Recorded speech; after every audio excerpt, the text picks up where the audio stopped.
Hello दोस्तों, नमस्कार। Studio with genius पर आप सभी का स्वागत है। साथियों, अब जब हम अपने महामैराथन में गुजर रहे हैं तो आज हम जैसे कि देख पा रहे हो आप, आज मैं सामाजिक विज्ञान भूगोल में चैप्टर नंबर 2, कौन सा, वन और वन्य जीव।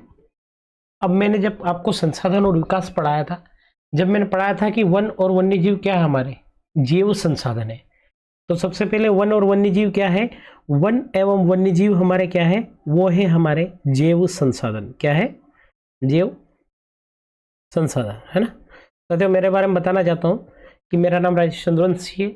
मैं स्टडी विद जीनियस पर आप सभी को सामाजिक विज्ञान पढ़ा रहा हूँ। उसका पहला चैप्टर संसाधन और विकास कंप्लीट हो चुका है। अगर आपने नहीं देखा है तो प्लेलिस्ट में जाकर देख लीजिएगा।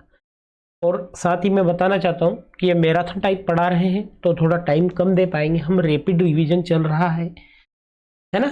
तो शुरू करते हैं आज की क्लास। तो जैव संसाधनों के नाम क्या क्या है।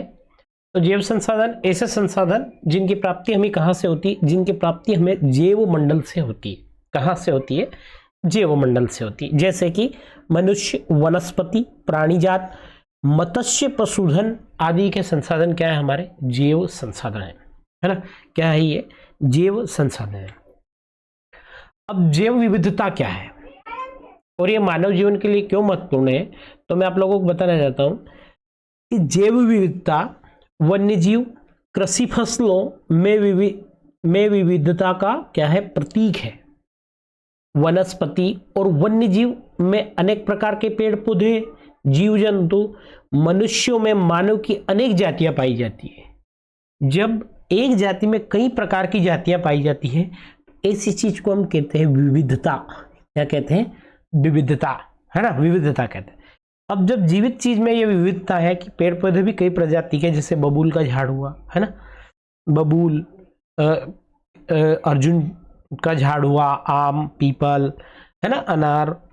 पशु पक्षियों में बात करते हैं तो गाय, भेड़, भैंस, बकरी, भालू, कई प्रकार की प्रजातियां पाई जाती है। तो ऐसी इन्हीं को हम क्या कहते हैं, इन्हीं चीजों को जातियां, उपजातियां पाई जाती, इन्हीं को हम कहते हैं जैव विविधता। क्या कहते हैं? जैव विविधता कहते हैं। अब जैव विविधता के कारण मनुष्य को आवश्यकताओं को से अनेक प्रकार की वस्तुएं प्राप्त होती है और उनका जीवन, मनुष्य का जीवन क्या है, उन आवश्यकताओं के कारण पृथ्वी पर बना हुआ है। इसीलिए मानव जीवन में क्या है, जैव विविधता बहुत ही महत्वपूर्ण है। जैसे मानव है ना, जैसे मान लेता हूं कि ये मानव है। अब मानव को क्या चाहिए? खाने की चीजें भी चाहिए। अब खाने की चीजें तो वो पेड़ पौधे से प्राप्त कर लेगा, है ना, पेड़ पौधे से प्राप्त कर ले। इसको कपड़ा चाहिए, ऊन चाहिए, है ना, कपास चाहिए, है ना। फिर उसके बाद इसको ट्रैक्टर चाहिए, लोहा चाहिए, तो वो भू संसाधन से, खनिजों से आएगा, है ना। तो मनुष्य कहाँ से कर रहा है? इन्हीं जैव विविधताओं से अपनी आजीवन की पूर्ति कर पाता है। इसलिए हम पृथ्वी पर बने हुए हैं, अन्यथा ये चीजें नहीं रहती तो शायद हम पृथ्वी पर नहीं बने। सपोज कीजिए कि हमारे पास अगर खाना नहीं रहता तो क्या हम पृथ्वी पर रह पाते? नहीं रह पाते। अब भारत में जैव विविधता को कम करने वाले कारक कौन कौन से हैं? तो देखो, जैव विविधता के कारण अर्थात जो जैव है उनको हम कहीं ना कहीं नुकसान पहुंचा रहे हैं। तो हम क्या कर रहे हैं? पर्यावरण का प्रदूषण कर रहे हैं। हम वन्य जीव के आवासों का विनाश कर रहे हैं, जैसे जंगल को खत्म कर रहे हैं। अभी हाल ही का एक नया मामला आया साथियों, मैंने एक दिन पढ़ रहा था, वो है हमारा छत्तीसगढ़ में कोई सा अरण्य जंगल है जिसको कि सरकार नष्ट कर रही है। अब उस अरण्य जंगल में लाखों की तादाद में, हजारों की तादाद में जंतु रहते हैं। तो क्या उनसे जैव विविधता समाप्त नहीं होगी? होगी। विषाक्तीकरण हम जल का कर रहे हैं, दावानल कर रहे हैं, दवाइयों का अनोखा उपयोग कर रहे हैं, जंगली जानवरों को मारने का काम कर रहे हैं, एक सींग वाले गेड़े के सींग का हो रहा है, शेरों की चमड़ी का व्यापार हो रहा है। तो इस तरह से हम क्या कर रहे हैं? हम जैव विविधता को नुकसान पहुंचा रहे हैं, हमारी जैव विविधता को हम समाप्त करते जा रहे हैं, है ना। तो ये भारत में उसके मेन कारण है, अगर ये प्रश्न आप लोगों को बनता है तो। साथ ही साथियों, एक ऑब्जेक्टिव से यहां से बन सकता है कि बक्सा टाइगर रिजर्व कहां पर है। तो बक्सा जो टाइगर रिजर्व है साथियों, वो है हमारा पश्चिम बंगाल में, है ना।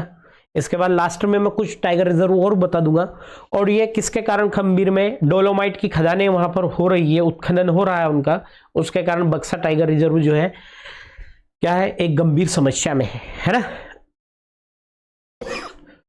अब आईयूसी के अनुसार क्या होता है, पेड़ पौधे की कुछ जातियों में बांटा गया है, जैसे सामान्य जाति जो कि मौजूद है, संकटग्रस्त जातियां। संकटग्रस्त जातियां मतलब ये जातियां मौजूद तो है लेकिन खत्म होने की कगार पे। सुभेद्य जनजातियां मतलब ये जनजातियां समाप्त तो होने की कगार पर तो है लेकिन समाप्त भी हो चुकी है लगभग, लेकिन ये है ना दुर्लभ जातियां, ऐसी जातियां कि बहुत ही दुर्लभ में पाई जाएगी, ये है नहीं। स्थानीय जातियां जो ऑलरेडी है, और लुप्त जातियां वे जातियां जो कि लुप्त हो चुकी है। तो आप ध्यान रखेंगे IUCN, international conversation of nature, है ना, international union conversation of nature, ये इसका शायद नाम है ना। ओके, लुप्त प्रजातियों की मैंने डेफिनेशन लिख दी, ये भी ऑब्जेक्टिव बन जाते हैं। तो ऐसी जातियां जो इनके रहने के आवासों की खोज करने पर क्या होगा, ये अनुपस्थित है। इनको जहां खोजा, जैसे आप लोग कहाँ रहते हो, आपके गांव में रहते हो, मैंने आपको आपके गांव में ढूंढा, आप नहीं मिले तो आप क्या है, एक लुप्त जाति के रूप में आ चुके हैं। अब बात करते हैं कि भारत में ऐसी कौन सी जातियां हैं लुप्त होने का खतरा है जीव जंतुओं पर। तो भारत में लगभग 10% वनस्पति जात और 20% स्तनधारियों को क्या है, लुप्त होने की कगार पर है। जैसा वो धब्बे वाला जो शेर रहता है जिसे हम चीता कहते हैं, गुलाब सिर वाली बदक, पहाड़ी कोयल, जंगली चित्तेदार उल्लू, है ना, और मधुका इनासिस, हुंडरिया, नेपट्यून्स, ये कुछ पौधे हैं जिनके की ये नाम है, ये भी क्या है, कगार हो लुप्त होने की कगार पे। ये जहां रहते हैं वहां आजकल मौजूद नहीं है। नेक्स्ट पे चलते हैं साथियों, अभ्यारण्य किसे कहते हैं। तो ऐसा है, अभ्यारण्य किसको कहेंगे, अभ्यारण्य राष्ट्रीय उद्यानों के समान ही होते हैं। किसके समान होते हैं, राष्ट्रीय उद्यानों के समान होते हैं, लेकिन क्या होते हैं राष्ट्रीय उद्यान नहीं होते। ये वन्य प्राणी को संरक्षित और प्रज सुरक्षित करने का एक प्राकृतिक स्थल है। कैसा है, प्राकृतिक स्थल है। लेकिन इसके साथ ये जरूर इसका पॉइंट ध्यान रखना, यहां बिना अनुमति के वन्य प्राणियों का शिकार करना मना है। आपसे इस तरह से ऑब्जेक्टिव आ सकता है कि अभ्यारण्य में शिकार करना मना है या नहीं है, तो हम क्या कहेंगे, मना है। अब इसी के तत्वाधान में हमारे जो वनों के संरक्षण के लिए एक समिति बनाई गई जिसका नाम है केंद्रीय वन आयोग। और केंद्रीय वन आयोग को हम पढ़ते हैं, केंद्रीय वन आयोग की उद्घाटना की स्थापना कब हुई, 1965। तो 3 पॉइंट याद रखना, 1965 में हमने क्या बनाया है, 1965 में केंद्रीय वन आयोग बनाया है। अब केंद्रीय वन आयोग क्या करता है कार्य, केंद्रीय वन आयोग कार्य करता है आंकड़े एकत्रित करना है, इसका तकनीकी सूचनाओं को प्रसारित करना है। कैसे आंकड़े, कितने प्रकार के पेड़ है, कितने प्रकार के पौधे किस वन में क्या है। साथ ही बाजारों का अध्ययन करना कि बाजारों में, और वन विकास संस्थाओं के कार्यों का समन्वय करना, वन विकास संस्थाओं का कार्यों का समन्वय करना। साथियों, वनों की प्रतिवर्ष रिपोर्ट आती है कि हमारे देश में किस स्टेट में कितना वन है, और देहरादून में भारतीय वन प्रौद्योगिक संस्थान है वो इसकी रिपोर्ट देती है। ये सारी केंद्रीय वन आयोग के ही अंतर्गत काम करते हैं, है ना। तो हम क्या कहेंगे, हम कहेंगे कि यार वो क्या करता है, आंकड़े एकत्रित करता है, तकनीकी सूचनाओं को प्रसारित करता है, बाजारों का अध्ययन करता है कि बाजार में किस तरह का काम है जो कि हमारे वन से पूर्ण कर सकते हैं हम, और वन विकास संस्थाओं के कार्य जो कर रही है उनके कार्यों का समन्वय करना भी इसी का कार्य। अब इसी पीढ़ी में हमने आगे जाकर वन्य जीवन अधिनियम 1972 में एक वन्य जीवन अधिनियम बना। साथियों, अधिनियम कैसे बनता है, अधिनियम बनता है हमारा जो संविधान होता है, कॉन्स्टिट्यूशनल होता है, उस कॉन्स्टिट्यूशनल में हम कुछ अमेंडमेंट लाते हैं, मतलब क्या करते हैं, कुछ सुधार करते हैं, उसके द्वारा हम एक अधिनियम पारित करते हैं और उसकी कुछ सीमाएं रखते हैं कि इस सीमाओं के अंतर्गत ये होना चाहिए, इस तरह के प्रावधान है उसमें दे रखे हैं कि हम ये कार्य करेंगे, तो उसको एक कानून बनाकर पारित किया जाता है, इसे इस तरह से अधिनियम बनता है। तो 1972 में जो हमारा आया था भारतीय वन्य जीवन अधिनियम, तो उसके प्रावधानों पर अगर हम टिप्पणी करते हैं तो वन जीवन और रक्षण के तत्वाधान में आया था, मतलब उनकी रक्षा के लिए आया था। तो इसमें रक्षा संबंधित ही चीजें होगी। तो क्या क्या थे उसमें, पहला पॉइंट था वन्य जीवों के आवासों का संरक्षण के उनके प्रावधान थे, उनके संरक्षण के, आवासों के संरक्षण के, वन्य जीव कहाँ रहते हैं उनके आवासों का संरक्षण किया जाए। जैसे जहां पर भी जो भी चीज, जैसे कि अभी मध्य प्रदेश में कूनो पालनपुर में जो है नामीबिया से चीता लाए गए हैं, तो जो हमारा कूनो पालनपुर है वहां पर चीते रहते थे, उनका ऑलरेडी आवास था। तो हमने क्या करा, उस जगह को सरकार ने, गवर्नमेंट ने कवर करके उसे टाइगर रिजर्व बना दिया, ताकि बाघों के लिए संरक्षण हो गया। साथ ही सारे भारत में रक्षित जातियां की सूत्र प्रकाशित किया जाए और इनके संकटग्रस्त जातियों के बचाव पर शिकार प्रतिबंधन। जैसे कि भारत में कोई जाति है जो कि बहुत ही संकटग्रस्त है कि वो विलुप्त हो जाएगी, तो उसका शिकार पर प्रतिबंध किया जाए। वन्य जीवों का कानूनी संरक्षण दिया जाए, जंगली जीवों के व्यापार पर रोक लगा दी जाए और उस पर प्रबल जोर दिया जाए, है ना। साथ ही हमारे इस कानून में कहा गया है कि केंद्र और राज्य द्वारा भी वन्य जीव पशु विहार स्थापित किए जाएंगे, जैसे हमारा वन विहार भोपाल में स्थापित है ना। साथ ही कई ऐसी परियोजना बनाई गई है जिसमें कि गंभीर खतरे में पड़े हुए कुछ विशेष वन्य प्राणियों को हमने क्या करा, रक्षा प्रदान की है। जैसे गेंडा परियोजना, जैसे बाघ टाइगर परियोजना, कश्मीर हिरण जिसे हुंगल कहते हैं, और ये हुंगल कहाँ का राष्ट्रीय पशु है, ये हुंगल शायद लद्दाख का राष्ट्रीय पशु है ना।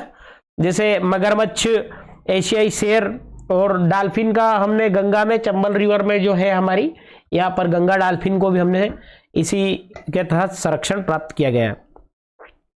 इसी अधिनियम के अंतर कुछ समय पहले ही कुछ भारतीय हाथी, काला हिरण, चिंकारा, भारतीय गोंडवाना, हिम तेंदुआ, ये हिम तेंदुआ लद्दाख और हिमाचल वगैरह में रहता है, आदि के शिकार और व्यापार पर पूर्ण या आंशिक प्रतिबंध लगाकर कानूनी रक्षण दिया गया है ना। ये वेरी आईएमपी क्वेश्चन है साथियों, मैं कह सकता हूं स्टार लगा लीजिए छपने वाला, है ना।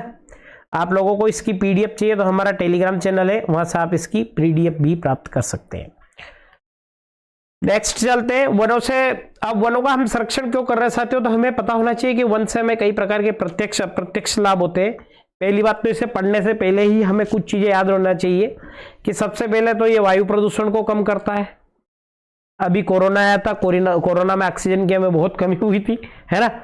अब क्या है, वायुमंडल में नमी, तो वर्षा में सहायक कारक यही रहता है। हमारे राजस्थान में कम वन है तो वहाँ बारिश कम होती है। हमें लकड़ी वगैरह, कागज का से बनते हैं, कागज के लिए बांस प्राप्त होता है। बांस के लिए भी राजस्थान में टाइगर बॉन्ड करके एक बॉन्ड प्रोजेक्ट चलाया था राजस्थान सरकार ने पिछले साल, जिसमें बांस बोने के लिए कुछ अनुदान दिया गया था, है ना। तो इस तरह से बांस से हमें ये होता। साथ ही मृदा अपरदन में मैंने पढ़ा था पिछले सेशन में, मृदा अपरदन को पेड़ रोकते हैं। मैंने बताया था कि वो सीढ़ीदार दोनों तरफ झाड़ लगाकर मृदा अपरदन को रोकते हैं। और ये जंगली जानवरों के प्राकृतिक आवास भी प्रदान करते हैं, क्योंकि जंगली जानवर भालू वगैरह, चीता, है ना, बंदर वगैरह, जो भी जंगली जानवर रहते हैं वो जंगल में ही रहते हैं, और जंगल प्राकृतिक मतलब जानवरों के लिए बहुत ही सही है ना। तो ये प्रत्यक्ष अप्रत्यक्ष लाभ हो गए, आप खुद भी लिख सकते हो साथियों। थोड़ा सा मैं जो बातें बता रहा हूं ये सुनिएगा, और जब भी आप फ्री टाइम रहते हैं तो 1.5 की स्पीड में 1 नहीं 2 बार क्लास देखो, है ना। बार बार रिवीजन करो, जो पढ़ा है बार बार उसे ही पढ़े। एग्जाम्स टाइम में दूसरी चीज नहीं पढ़ना चाहिए हमें, हमने जो पढ़ा है उसको 100% ही पढ़े, ताकि वो आपको 100% श्योर हो, है ना। अब ये क्या करता है, साथ ही बाढ़ नियंत्रित करता है ना, बाढ़ को नियंत्रण भी। अब इससे जड़ी बूटी कहां से मिलती है, वनों से मिलती है। भूजल स्तर को ऊंचा करने में कौन सहायक है, वन है। वन क्या करते हैं, मनोहारी आकर्षक क्षेत्र होते हैं जो पर्यटकों के आकर्षण का केंद्र बना है। भैया जब पर्यटक किस आएंगे तो वन में घूमे, जैसे कुल्लू हिमाचल, है ना, जैसे हमारे यहाँ पंचवटी, इनमें घूमते हैं तो इनमें क्या है, जंगल और झाड़ और पहाड़ों का ही मनमोहक दृश्य। जैसे राजस्थान में अगर जाओगे आप तो माउंट आबू क्या है, वो पहाड़ियों का मनमोहक दृश्य, है ना। तो इनके लिए अब जरूरी है। अब आदिम जाति जो जंगल में ही रहती है, उनके भोजन भी वनों से प्राप्त हो, जैसे कंद मूल फल खाते हैं वो लोग, वन्य पशु पक्षी खाते हैं। जो हमारी आदिम जातियां हैं जो जंगल में, आज भी पूरे भारत में ऐसी बहुत सी जातियां हैं जो आज भी जंगलों पर निर्भर है ना। तो ये हो गए वनों से प्रत्यक्ष अप्रत्यक्ष लाभ हो गए साथियों हमारे। सभी मेरे साथ बने रहिएगा एंड तक, है ना। क्या है कि थोड़ा सा टाइम का कंज्यूम है हमारे पास, इसलिए हम रैपिड रिवीजन पढ़ रहे हैं, है ना। ठीक है, चलते हैं नेक्स्ट पार्ट पर साथियों। वन और वन्यजीवों के संरक्षण किस प्रकार और वितरण, मतलब उनका हमने संरक्षण किस प्रकार किया गया है। तो साथियों आप लोगों को बता, इनका संरक्षण किस तरह से किया है हमने। वन और वन्यजीवों के संरक्षण के लिए हमने क्या करा है, संरक्षित करना चाहे तो उनके प्रबंधन, उनका नियंत्रण, है ना, उनका विनिमय अपेक्षाकृत कठिन है। अगर मैं आपसे कह दूं कि आपके पास मैंने कई सारे लड़के दिए, कई क्लास के दिए, उसमें मान लो कि मैंने कुछ लड़के दिए 9th क्लास के, कुछ मैंने आपको दिए 10th क्लास के, तो क्या आप सबको सामूहिक पढ़ा सकते हो क्या? आप नहीं पढ़ा सकते। तो उनका क्या करना पड़ेगा, आपको अलग अलग क्लास में बांटना पड़ेगा, तब जाके करोगे हम उनको पढ़ा पाएंगे। तो भारत सरकार ने क्या करा, अधिकतर वन्य जीव या तो प्रत्यक्ष रूप से सरकार ने अपने पास में ले लिए, या कुछ वन विभाग को दे दिए, या कुछ अन्य विभागों के जरिए उनका प्रबंधन कराया। हमने क्या करा, हमें आप लोगों ने बहुत सारे लड़के दिए, हमने अलग अलग क्लास को अलग अलग बांटा। तो वो क्लासें किस तरह से बांटी है, देखो। फर्स्ट है आरक्षित वन। कौन सा है? फर्स्ट है हमारा आरक्षित वन।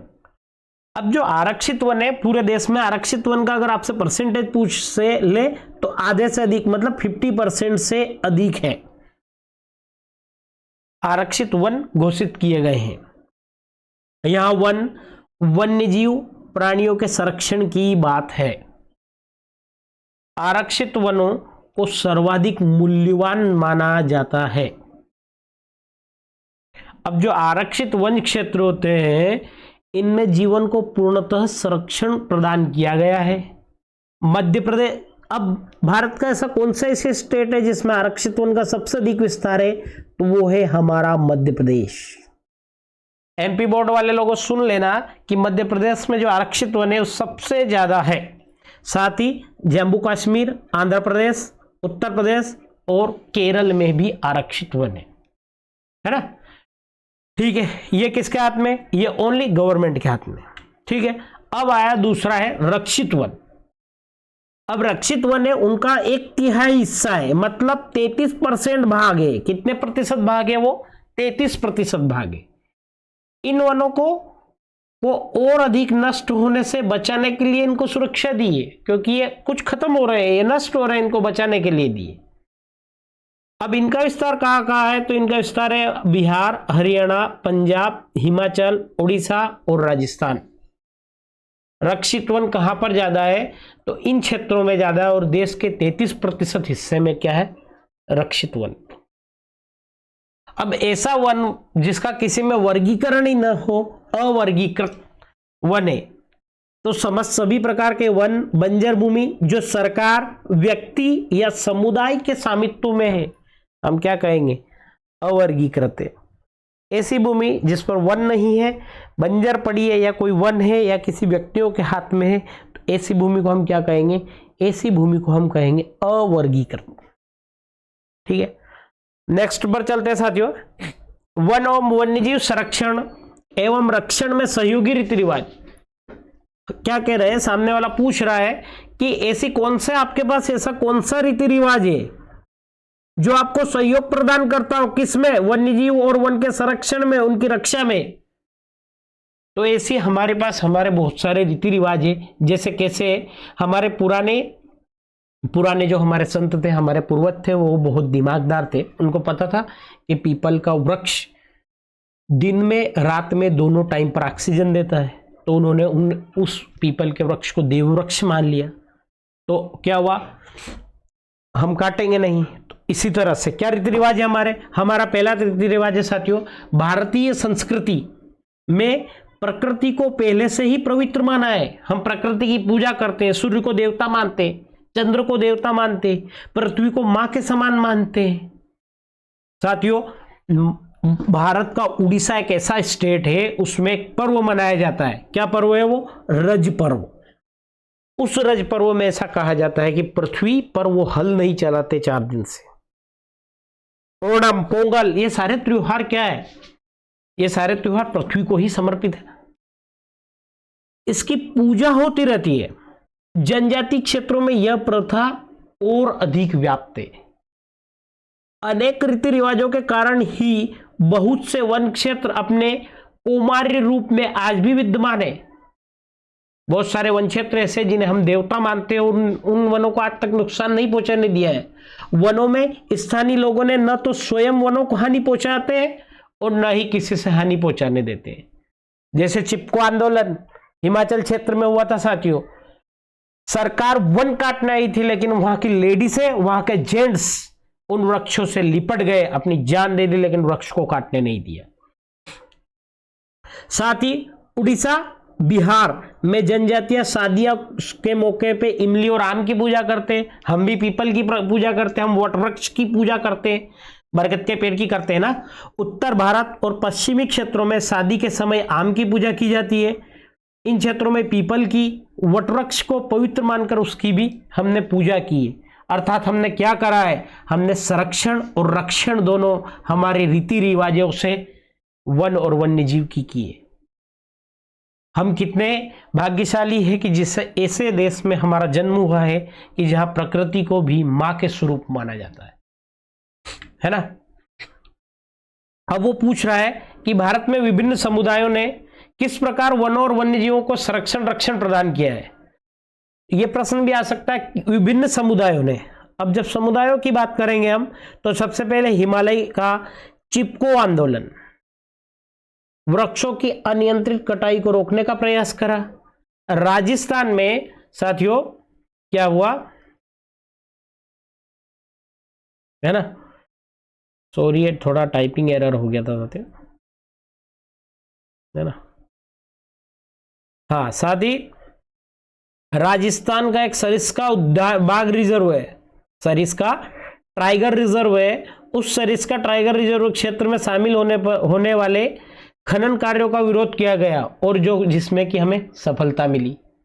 ठीक है, साथ ही क्या हुआ साथियों, धार्मिक मान्यताओं के अनुसार विभिन्न वृक्षों, पक्षों की और पौधों की पवित्र मानकर हम पूजा करते हैं, जैसे पीपल और वटवृक्ष। भारतीय लोगों ने विभिन्न पशुओं की पूजा करते हैं, हम इन्हें देवी देवता मानते हैं, जैसे नागों को शिव के साथ, मोर को कृष्ण के साथ मानते हैं ना। तो हम क्या कर रहे हैं, हम वन और वन्य जीवों में हमारे विभिन्न समुदाय भी साथ में मिलकर हम क्या कर रहे हैं, उनका संरक्षण कर रहे हैं, उनका रक्षण कर रहे हैं। ओके, नेक्स्ट चलते हैं साथियों।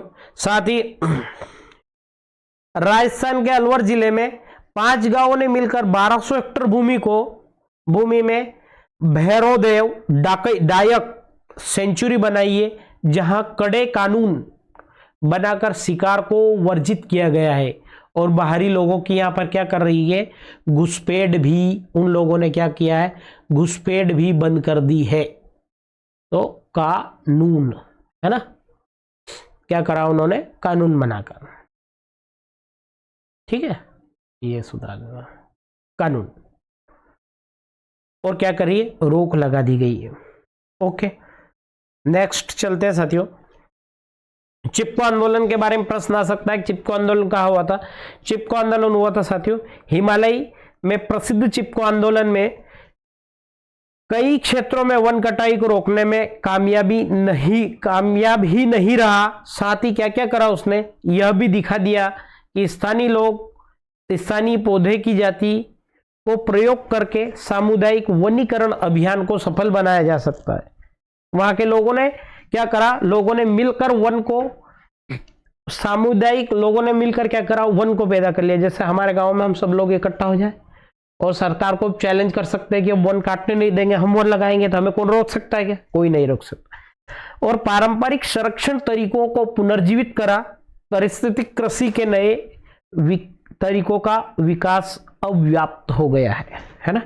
चिपको आंदोलन के बारे में लिख सकते हो आप, है ना। साथ ही अब हम बाघों के संरक्षण की बात करते हैं, तो बाघ परियोजना, टाइगर परियोजना साथियों कब आई है, टाइगर परियोजना हमारी आई है 1973 में। कब आई है, टाइगर परियोजना जो आई है हमारी, टाइगर परियोजना साथियों आई है, टाइगर परियोजना आई है हमारी 1973 में। कब आई है, 1973 में।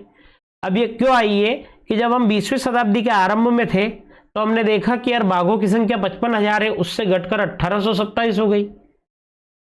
तो हमने देखा कि लोग क्या कर रहे हैं, बाघों को मार रहे हैं, उनका व्यापार करने के लिए उनकी चोरी कर रहे हैं। अब उनके आवास स्थल है वो भी सिकुड़ रहे हैं, मतलब कम कम हो रहे थे। भोजन की व्यवस्था में जंगली उपजातियों की संख्या कम हो गई थी, क्योंकि हिरण मार लिया हमने, शेर क्या खाएगा, है ना। जनसंख्या में बाघों की वृद्धि जनसंख्या में वृद्धि बाघों की घटती संख्या का कारण रही, क्योंकि जनसंख्या ज्यादा हो गई, बाघ घट रहे थे। बाघों की खाल का व्यापार हो रहा था, उनकी हड्डियों का। एशियाई देशों में क्या है, परंपरागत औषधिया में प्रयोग के कारण उनकी जाति क्या हो रही थी, विलुप्त के कगार पर थी। क्योंकि ऐसी स्थिति में भी भारत और नेपाल दुनिया के 2/3 भागों के आवास को उपलब्ध करवाते हैं। पूरी देश में, पूरी दुनिया में जितने बाघ रहते हैं उसमें से भारत और नेपाल में कितने रहते हैं, 2/3 अर्थात 66% के आसपास। तो ऐसी स्थिति में भारत और नेपाल ही क्या कर रहे हैं, शिकार, चोरी और गैर कानूनी व्यापार करने वालों के मुख्य निशाने पर है ये दो देश। अब ये दो देश क्यों है, क्योंकि देखो जैसे आपके घर में अगर सोना रखा है तो चोर कहाँ आएगा, आपके घर में ही घुसेगा ना। तो पूरी दुनिया में जो इस तरह के अवैध व्यापार करने वाले लोग थे, जो बाघ संबंधित थे, वो भारत और नेपाल पर नजर गड़ाए हुए थे। अब ऐसी स्थिति में हमने क्या करा, ऐसी स्थिति में प्रोजेक्ट टाइगर विश्व की बेहतरीन वन्यजीव परियोजना में से एक है। इसकी शुरुआत कब हुई, इसकी शुरुआत हुई 1973 में। बाघ संरक्षण एकमात्र संकटग्रस्त जाति को बचाने का प्रयास ही नहीं, अपितु इसका उद्देश्य क्या है, बड़े आकार में जैव जाति को भी बचाना है। उत्तराखंड का जिम कार्बेट उद्यान, अगर आपसे पूछते हैं जिम कार्बेट कहाँ है, तो ये उत्तराखंड में, इसका वर्तमान नाम रामगंगा नेशनल पार्क भी हो गया है ना, ध्यान रखना साथी। सुंदरवन कहां पर है, सुंदरवन राष्ट्रीय उद्यान, ये पश्चिम बंगाल में है। मध्य प्रदेश का बांधवगढ़ है ना, राजस्थान का सरिस्का पशु विहार, असम में मानस, केरल में पेरियार टाइगर रिजर्व, और यहां पर केरल में ही पेरियार नदी भी है साथियों, है ना। मध्य प्रदेश के और उद्यानों की जानकारी दे देता हूं मैं। वन विहार जो है भोपाल में है ना, कहां पर है ये, वन विहार है भोपाल में हमारे, ठीक है। बांधवगढ़ हो गया हमारा, है ना। फिर ये जो कूनो पालनपुर, जहां पर चीते शेर आए हैं, चीते आए, कूनो पालनपुर, है ना, ये भी यहीं पर है, ठीक है। ये उसके उदाहरण हो गए। अब नेक्स्ट चलते हैं साथियों, कौन कौन सी ऐसी मानवीय क्रिया है जो क्या करती है, प्राकृतिक वनस्पति जात, जो क्या करती है, प्राकृतिक वनस्पति जात और प्राणी जात को क्या करती है, नुकसान का कारण बननी है। तो ऐसी हमारी क्या क्या क्रिया है, तो मानव अपने स्वार्थ के अधीन होकर कभी ईंधन के लिए तो कभी कृषि के लिए वनों की क्या कर रहा है, अंधाधुंध कटाई कर रहा है। वनस्पति को क्या कर रहा है, नष्ट कर रहा है। साथ ही वन्य जीवों का प्राकृतिक आवास भी छीन रहा है। जब हम उनके आवास को नुकसान पहुंचा देंगे तो वो कहाँ रहेंगे, हमने क्या करा, उनके आवास को भी नुकसान पहुंचा दिया। जब उद्योग, खासकर रासायनिक उद्योगों का कूड़ा कचरा खुले में फेंक रहे हैं तो भूमि प्रदूषित हो रही है। अब जब भूमि प्रदूषित हो रही तो वन, वृक्ष और वन्य जीव क्या हो रहे हैं, खत्म हो रहे हैं। वनों की अंधाधुंध कटाई से क्या हो रहा है, पर्यावरण को नुकसान हो रहा है। ऐसे में वर्षा कम हो रही है, जब वर्षा कम होगी तो पानी उपलब्ध नहीं होगा, तो वन और वन्यजीव समाप्त हो रहे हैं। पशुओं के अतिचारण से भी वनस्पति जगत को नुकसान पहुंचा रहा है, क्योंकि देखो जब हम अतिचारण करते हैं तो छोटे छोटे पेड़ पौधे उगते हैं, उनको क्या जानवर खा जाते हैं, उनको पैर से दबा देते हैं तो वो खत्म हो जाते हैं और वहां की जमीन बंजर टाइप हो जाती है साथियों। अतिचारण भी इसका मेन रीजन है ना, क्या है इसका मेन रीजन है। अब आप लोगों को राष्ट्रीय उद्यान और वन्य जीव अभ्यारण्य में अंतर पढ़ लेते हैं। तो देखो जो राष्ट्रीय उद्यान होता है साथियों, वहां जहां पर वन्य जीवों के साथ साथ प्राकृतिक वनस्पति, प्राकृतिक सुंदरता का भी संरक्षण होता है। लेकिन वन्यजीव अभ्यारण्य में क्या होता है, वन्यजीवों के संरक्षण के साथ साथ उनकी संख्या बढ़ाई जाती है। वन्यजीव अभ्यारण्य मतलब वन्यजीवों की क्या बढ़ा रहे हैं, संख्या बढ़ा रहे हैं। यहां लोगों के प्रवेश को पूर्णतः रोका जाता है, हाँ, लेकिन यहां वन अधिकारियों की निगरानी में आम जनता और टूरिस्ट क्या कर सकते हैं, घूम सकते हैं। यहां अधिकारी वर्ग को आने जाने तो दिया जाता है, लेकिन टूरिस्ट बहुत कम संख्या में घूम सकते हैं। और यहां पर ऐसी कोई स्थिति है नहीं, क्योंकि टूरिस्ट भी आ सकते हैं। राष्ट्रीय उद्यान में क्या होता है साथियों, वन प्राणी वनस्पति को प्रकृति के सहारे पनपने के लिए छोड़ दिया जाता है। जब बात कर रहे हैं हम वन्यजीव अभ्यारण्य की, तो यहां संख्या को बढ़ाने का जोर दिया जाता है। तो क्या कर रहे हैं, विशेष उपाय किए जाते हैं, क्योंकि हमें सरकार ने टारगेट दिया है। हम जैसे 6 चीते लाए थे नामीबिया से, सरकार का टारगेट एक चीते बढ़ाने हैं, तो कुछ तो प्राकृतिक चीजों के साथ साथ हमें मैनमेड चीजें भी तो प्रोड्यूस करनी पड़ेगी ना। तो क्या करते हैं, वन्य जीव अभ्यारण्य में हम क्या करते हैं, प्रकृति के सहारे नहीं छोड़ते हैं उन्हें, हम उन्हें सुरक्षा भी देते हैं। जब हम सुरक्षा देते हैं तो इनको महत्व अधिक दिया जाता है, लेकिन इनको महत्व कम दिया जाता है। इनका क्षेत्रफल क्या होता है, कम होता है, और वन्य जीव अभ्यारण्य का क्षेत्रफल क्या होता है, बहुत ही ज्यादा होता है। ठीक है, चलते हैं नेक्स्ट।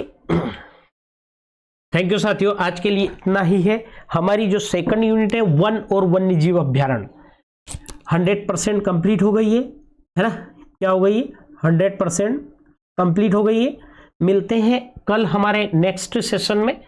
साथियों अगर क्लास अच्छी लगी हो, थैंक यू फॉर वाचिंग। तो साथियों अगर क्लास अच्छी लगी हो, है ना, क्लास अच्छी लगी हो तो आपके सामने एक छोटा सा नाम है यहाँ पर, स्टडी विथ जीनियस, है ना, तो इसको लाइक्स भी कर देना, साथ साथ एक सब्सक्राइब भी ठोक देना, क्योंकि हमारी मेहनत के लिए एक लाइक और एक सब्सक्राइब तो बनता है। तो आप सभी से मैं विदाई लेता हूं, आपका एजुकेटर राजेश चंद्रवंशी आप सभी को बोलता है जय श्री महाकाल दोस्तों, धन्यवाद।